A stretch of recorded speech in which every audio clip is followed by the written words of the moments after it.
आपका बहुत बहुत ही स्वागत है।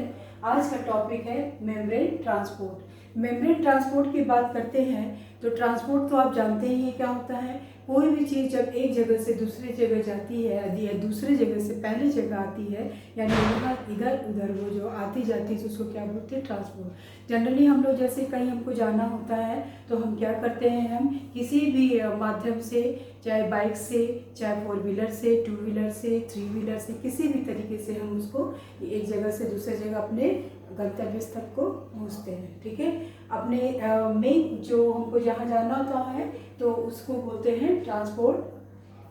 और उसी के केस में जो मेम्ब्रेन होता है, मेम्ब्रेन क्या होता है, जैसे कि आपको बताया कि सेल की जो आउटर लेयर होती है वो मेम्ब्रेन होती है, जो कि क्या करती है, एक उसके जो स्ट्रक्चर पे एक फिक्स रखती है। और दूसरी बात क्या होती है, ट्रांसपोर्टेशन का कार्य फंक्शन भी ये करती है। ठीक है, तो बहुत सारे हमारे जो परमिबिलिटी, जैसे क्या होता है, इसके नेचर होता है, सेल्स मेम्ब्रेन का नेचर क्या होता है, परमिबिलिटी। परमिबिलिटी भी क्या होता है, जो सॉल्वेंट होता है वो क्या होता है, उसकी साइज के अकॉर्डिंग अलग अलग की जो ट्रांसपोर्टेशन होते हैं। ठीक है, कोई होते हैं जो उसके जो सॉल्वेंट होते हैं बहुत ही छोटे पार्टिकल्स होते हैं, कुछ उसके साइज में थोड़े से बड़े होते हैं। तो इस प्रकार से उनको मेम्ब्रेन का नेचर क्या है, सेलेक्टिव होता है। ठीक है, सेलेक्टिवली होता है, तो उसके आधार पे, उसके बेसिस पे membrane are selectively permeable. The different method of transport across the cell membrane. ठीक है, अक्रॉस द सेल मेम्ब्रेन।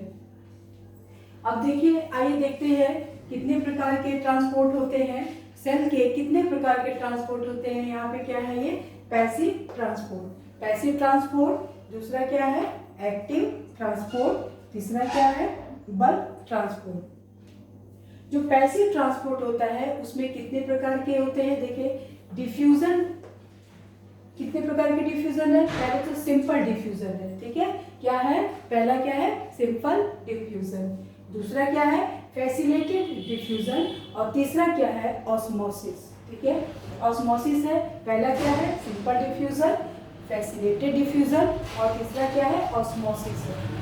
अब आते हैं एक्टिव ट्रांसपोर्ट। एक्टिव ट्रांसपोर्ट में क्या होते हैं, प्राइमरी एक्टिव ट्रांसपोर्ट होते हैं और सेकेंडरी एक्टिव ट्रांसपोर्ट होते हैं। क्या होते हैं, प्राइमरी एक्टिव ट्रांसपोर्ट होते हैं और सेकेंडरी एक्टिव ट्रांसपोर्ट होते हैं। ठीक है, अब बल्क ट्रांसपोर्ट में क्या हो जाएगा, endocytosis, phagocytosis, pinocytosis and exocytosis. क्या होते हैं बल्क ट्रांसपोर्ट में, endocytosis, phagocytosis, pinocytosis and exocytosis. अब हम बात करते हैं पैसिव ट्रांसपोर्ट। पैसिव ट्रांसपोर्ट किसमें क्या होते हैं, देखिए निष्क्रिय अवस्था होती है और सक्रिय अवस्था होती है। निष्क्रिय अवस्था होती है जिसमें कि बिल्कुल आराम से पड़े रहना, निष्क्रिय अवस्था में पड़े रहना, तो उसमें कौन कौन सा मेथड हो जाता है, उसमें सिंपल डिफ्यूजन होता है। इसमें क्या, अब आइए देखते हैं इसके अंदर सिंपल डिफ्यूजन ये है क्या। बच्चों, अगर ये नोट करना हो तो प्लीज अपने कॉपी में आप उसको नोट करते जाइए। ठीक है, क्योंकि आपको बाद में आपको पढ़ने में आसानी होगी। Passive transport is a mode of membrane transport where the cell does not spend any energy. ठीक है, बात समझ में आई। इसमें ये ऐसा ही ट्रांसपोर्ट है जिसमें कि सेल मेम्ब्रेन को कोई भी अपनी एनर्जी को खर्च करना नहीं पड़ता है, निष्क्रिय अवस्था में आसान से हर काम इनका हो जाता है। This transport according to the concentration gradient the cell membrane become passive, the transport of substance across it. इसमें जो क्या आती है, सेल्स जो मेम्ब्रेन निष्क्रिय अवस्था में पड़ी रहती है और इनका ट्रांसपोर्ट जो होता है, ट्रांसपोर्ट आराम से सेल मेम्ब्रेन के थ्रू वो हो जाता है। आइए अब दूसरा क्या है, बी क्या है इसका, फैसिलिटेटेड डिफ्यूजन। इसके अंतर्गत क्या है, सब specific solute diffuse down electrochemical gradient across membrane more rapidly, ठीक है, then might be expected from size और charge. It required no metabolic energy. इसमें भी क्या होती है, इसमें भी कोई मेटाबॉलिक एनर्जी की जरूरत नहीं पड़ती है, ये बहुत ही तेजी से होता है। ठीक है, इस ट्रांसपोर्ट क्या होता है, मोर रैपिडली, बहुत ही तेजी से होता है, और इसके अंदर क्या होता है, इसके कोई भी मेटाबॉलिक एनर्जी की रिक्वायर्ड नहीं होती है। बात समझ में आई बच्चों, क्या है, पैसिव ट्रांसपोर्ट में क्या आया हमारा, सिंपल डिफ्यूजन आया, फैसिलिटेटेड डिफ्यूजन आया, और एक क्या है, ये ऑस्मोसिस आया। ठीक है,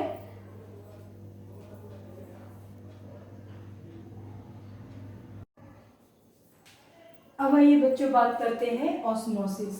सिंपल डिफ्यूजन देख लिया, फैसिलिटेटेड डिफ्यूजन देख लिया, अब क्या है ऑस्मोसिस। ऑस्मोसिस क्या है, osmosis is the net movement of a solvent. क्या है, net movement of a solvent through selectively permeable membrane, through selectively permeable membrane in living system. क्या होता है इसमें, नेट मूवमेंट है। नेट मूवमेंट मीन्स क्या होता है, कंप्लीट मूवमेंट होता है सॉल्वेंट का, कंप्लीट मूवमेंट होता है थ्रू सेलेक्टिवली परमिएबल। जो प्लाज्मा मेम्ब्रेन होता है उसमें पूरा के पूरे सॉल्वेंट क्या होता है, वो मूव करता है। ठीक है, इसमें मेम्ब्रेन इन लिविंग सिस्टम की बात हो रही है, लिविंग सिस्टम में, which move by osmosis through plasma membrane. Plasma membrane में net movement of solvent through selectively permeable membrane. ठीक है, from area of higher concentration to an area of lower concentration. किस तरफ से होता है, जिधर हायर कंसंट्रेशन रहेगा वो लोअर कंसंट्रेशन की तरफ से वो जाता है, मूव करता है। यानी higher concentration to lower concentration से इनका सॉल्वेंट का भी मूवमेंट होता है। ठीक है, और from an area of permeable membrane, selectively permeable membrane from water में क्या होता है, in water through a selectively permeable membrane from a area of lower solute concentration.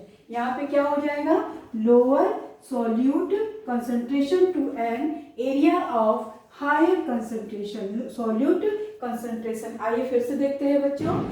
Osmosis is the net movement of a solvent through selectively permeable membrane in living system, which move by osmosis through plasma membrane from an area of higher concentration to an area of lower concentration.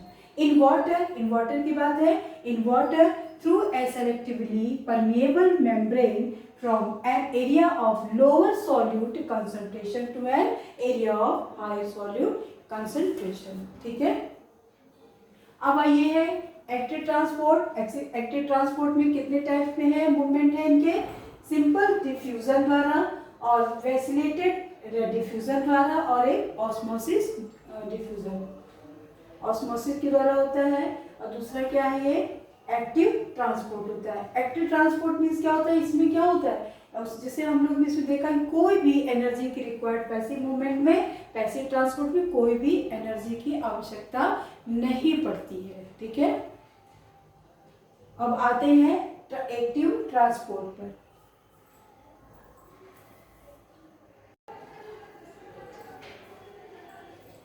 आइए बच्चों, अब हम बात करते हैं active transport की। जैसे कि हम क्या जाने आज की वीडियो में, पैसिव ट्रांसपोर्ट में क्या होता है, कोई भी हमें एनर्जी की रिक्वायर्ड नहीं होती है, आराम से मॉलिक्यूल का ट्रांसपोर्टेशन होता है। ठीक है, और प्राइमरी इसमें एक्टिव ट्रांसपोर्ट में क्या है, प्राइमरी एक्टिव ट्रांसपोर्ट है और सेकेंडरी एक्टिव ट्रांसपोर्ट है। एक्टिव ट्रांसपोर्ट में क्या हो जाएगा, वहाँ पे हमें क्या है, एनर्जी की आवश्यकता पड़ती है ट्रांसपोर्टेशन के लिए, मॉलिक्यूल के ट्रांसपोर्टेशन के लिए थ्रू प्लाज्मा मेम्ब्रेन हमें क्या होती है, एनर्जी की आवश्यकता पड़ती है। और ये एनर्जी हमें कहाँ से मिलती है, ये एनर्जी हमें मिलती है हाइड्रोलिसिस ऑफ एटीपी। एटीपी का जब हाइड्रोलिसिस होता है तो वहाँ से एनर्जी हमें प्राप्त होती है। जैसे क्या हो गया, आइए देखते हैं प्राइमरी एक्टिव ट्रांसपोर्ट। इसमें क्या है, in primary active transport energy is provide by another coupled reaction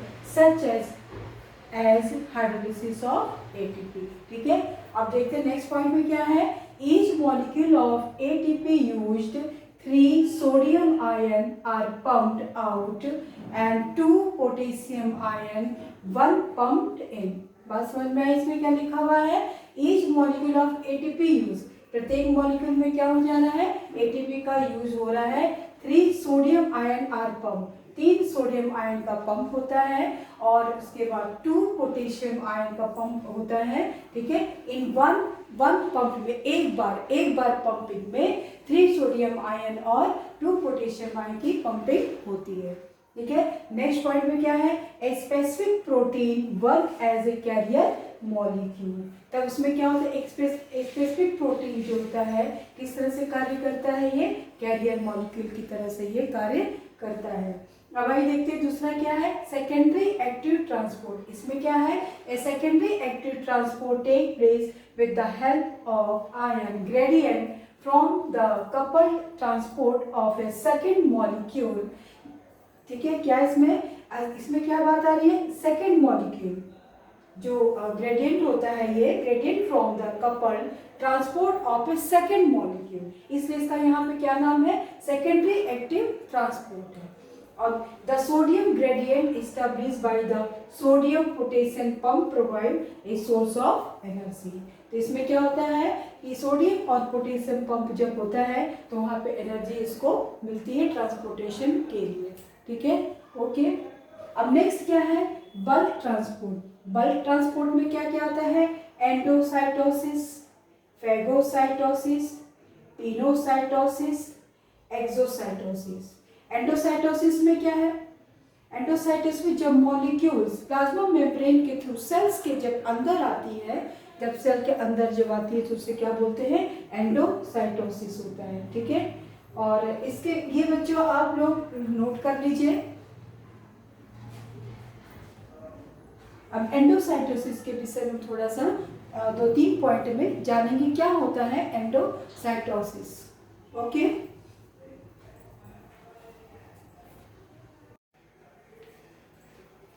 आइए बच्चों, जैसा कि हमने कहा है कि बल्क ट्रांसपोर्ट में endocytosis, phagocytosis, pinocytosis and exocytosis. ये क्या होता है एंडोसाइटोसिस, एंडो मीन्स क्या होता है, इन, अंदर।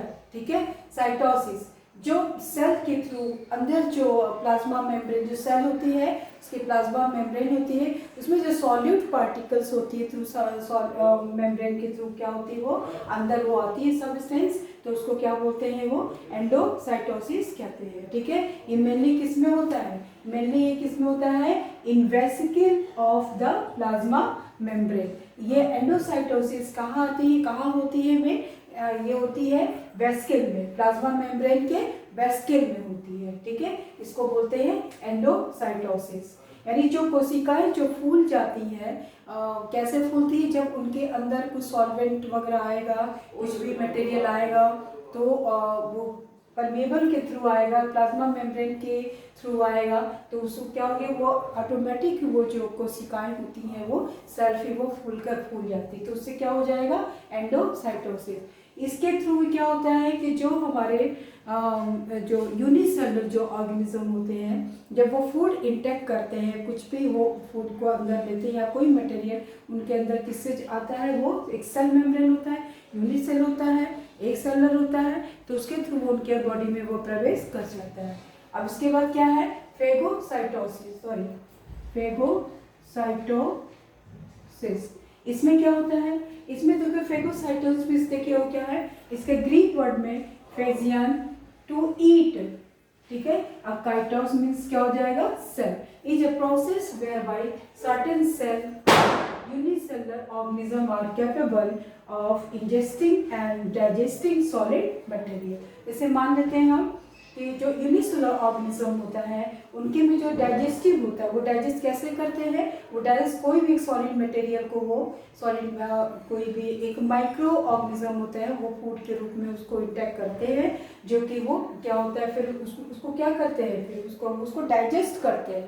जैसे कोई भी सेल है, मान लिया ये अमीबा है, ठीक है, कोई भी इनके पे अगर फूड पार्टिकल्स आते हैं इनके लिए, तो ये अगर ये यहाँ होता है, ठीक है, तो इसके बाद ये क्या कर लेते हैं, ये अपने आकार को इसके अंदर फिर उसके बाद क्या है, ये बहुत ही क्या उसको इतना राउंड करते हैं, इतना घुमाते हैं वो कि वो क्या होता है कि वो डाइजेस्ट हो जाता है। तो कोई भी सॉलिड मटेरियल को डाइजेस्ट करते हैं। तो फेगोसाइटोसिस होता है, क्या होता है, इंग्लिश होता है भक्षण करना, मतलब उनका भक्षण क्या है, इनका भक्षण फूड है, तो फूड को वो भक्षण करते हैं और उसके बाद लेते हैं, फिर उनको क्या होता है, उसके डाइजेस्ट करते हैं।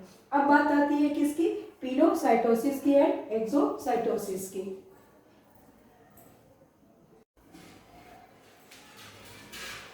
अब बात करते हैं बेटे पिनोसाइटोसिस की। इसमें क्या है, लुईस एक साइंटिस्ट थे, उन्होंने क्या डिस्क्राइब किया, उन्होंने यही डिस्क्राइब किया कि describe the uptake fluid by an active movement. Pinocytosis क्या हो जाता है, जब फ्लूइड को अपने जो ऑर्गेनिज्म जब अपने बॉडी में इसको लेते हैं तो उसको क्या बोलते हैं, यानी कि लेते का मतलब हो गया कि जो ट्रांसपोर्टेशन के थ्रू जो मॉलिक्यूल्स बॉडी के अंदर लिक्विड फॉर्म में जब प्रवेश करते हैं तो इनको बोलते हैं पिनोसाइटोसिस। ठीक है, और ये दो प्रकार के होते हैं, fluid phase pinocytosis and absorptive pinocytosis. कितने प्रकार के होते हैं बच्चे, दो प्रकार के होते हैं, fluid phase pinocytosis and absorptive pinocytosis. Fluid phase क्या हो जाएगा, ये क्या होते हैं, ये जो सॉल्यूट होते हैं ये कहाँ जाते हैं, ये कहाँ जाते हैं, ये मेम्ब्रेन के स्मॉल वेस्किल में ये जाते हैं, ये एंटर करते हैं। एब्जॉर्प्टिव पिनोसाइटोसिस क्या होते हैं, कुछ रिसेप्टर मेम्ब्रेन पे कुछ रिसेप्टर्स रहते हैं, कुछ आयंस रहते हैं, वहाँ से ये जो है वो रिसेप्टर पे वो होते हैं। ठीक है, ये सेलेक्टिव प्रोसेस होता है जो कि सभी मॉलिक्यूल या पार्टिकल्स नहीं एंटर कर पाते, कुछ उसमें से एंटर कर पाते हैं। ठीक है, तो ये क्या हो जाए, ये सेलेक्टिव प्रोसेस कहते हैं। अब बात आती है किसकी, लास्ट इसका क्या है, बल्क ट्रांसपोर्ट का होता है एक्सोसाइटोसिस। एक्सोसाइटोसिस क्या होता है, देखिए, most of cell release macromolecule to the exterior by exocytosis. ठीक है, कुछ मॉलिक्यूल्स ऐसे होते हैं जो कि कैसे होते हैं, मैक्रोमोलिक्यूल होते हैं, टू द एक्सटीरियर बाहर की तरफ जाते हैं बाय एक्सोसाइटोसिस। ठीक है, इसका जस्ट अपोजिट क्या था, या एंडोसाइटोसिस। एंडोसाइटिस क्या होता है, जो मॉलिक्यूल्स होते हैं वो सेल्स के अंदर आते हैं, और एक्सोसाइटोसिस में क्या होते हैं, वो एग्जिट। एग्जिट मीन्स क्या होता है, एग्जिट बाहर। ठीक है, बाहर जाना, मॉलिक्यूल्स क्या होते हैं, वो सेल से वो बाहर जाते हैं, मेम्ब्रेन से बाहर जाते हैं, तो उसको क्या बोलते हैं, एक्सोसाइटोसिस। ठीक है, तो क्या हुआ, आज हमने क्या देखा, पैसिव ट्रांसपोर्ट में क्या होते हैं, सिंपल डिफ्यूजन, फैसिलिटेटेड डिफ्यूजन और ये ऑस्मोसिस। तीन हो गए, क्या हो गए, सिंपल डिफ्यूजन, फैसिलिटेटेड डिफ्यूजन और ऑस्मोसिस। एक्टिव ट्रांसपोर्ट में क्या हो जाएंगे, प्राइमरी एक्टिव ट्रांसपोर्ट हो गया और सेकेंडरी एक्टिव ट्रांसपोर्ट हो गया। ठीक है, बल्क ट्रांसपोर्ट में क्या हो जाएंगे, बल्क ट्रांसपोर्ट में आपके क्या हो जाएंगे, एंडोसाइटोसिस में और फेगोसाइटोसिस, पिनोसाइटोसिस एंड एक्सोसाइटोसिस। ठीक है, endocytosis, phagocytosis, pinocytosis and exocytosis.